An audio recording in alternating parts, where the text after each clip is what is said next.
நபியே, உம்முடைய இறைவனிடம் இருந்து உமக்கு வஹி மூலம் அறிவிக்கப்பட்டதையே நீர் பின்பற்றுவீராக. அவனை தவிர வணக்கத்திற்குரிய இறைவன் வேறு இல்லை. இணை வைப்போரை நீர் புறக்கணித்து விடும். அல்லாஹ் நாடியிருந்தால் அவர்கள் இணை வைத்திருக்கவே மாட்டார்கள். நாம் உம்மை அவர்கள் மீது காப்பாளராக ஏற்படுத்தவில்லை.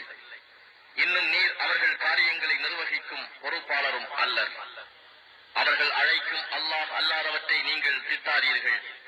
அப்படி திட்டினால் அவர்கள் அறிவில்லாமல் வரம்பை மீறி அல்லாஹ்வை திட்டுவார்கள். இவ்வாறே ஒவ்வொரு சமூகத்தாருக்கும் அவர்களுடைய செயலை நாம் அழகாக ஆக்கியுள்ளோம். பின்பு அவர்களுடைய மீட்சி அல்லாஹ்விடமே இருக்கிறது. அப்போது அவர்கள் செய்ததை அவர்களுக்கு அவன் அறிவிப்பான். நிராகரித்துக் கொண்டிருக்கும் அவர்கள் அல்லாஹ்வின் மீது உறுதியான சத்தியம் செய்து தங்களுக்கு ஒரு அத்தாட்சி வந்துவிடுமானால் தாம் நிச்சயமாக அதை கொண்டு ஈமான் கொள்வதாக கூறுகிறார்கள்.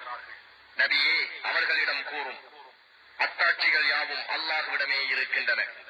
இது பற்றி உங்களுக்கு என்ன தெரியும் என்று. எனினும் அத்தாட்சிகள் வந்தாலும் அவர்கள் நம்பிக்கை கொள்ள மாட்டார்கள். மேலும் நாம் அவர்களுடைய உள்ளங்களையும் அவர்களுடைய பார்வைகளையும் திருப்பி விடுவோம்.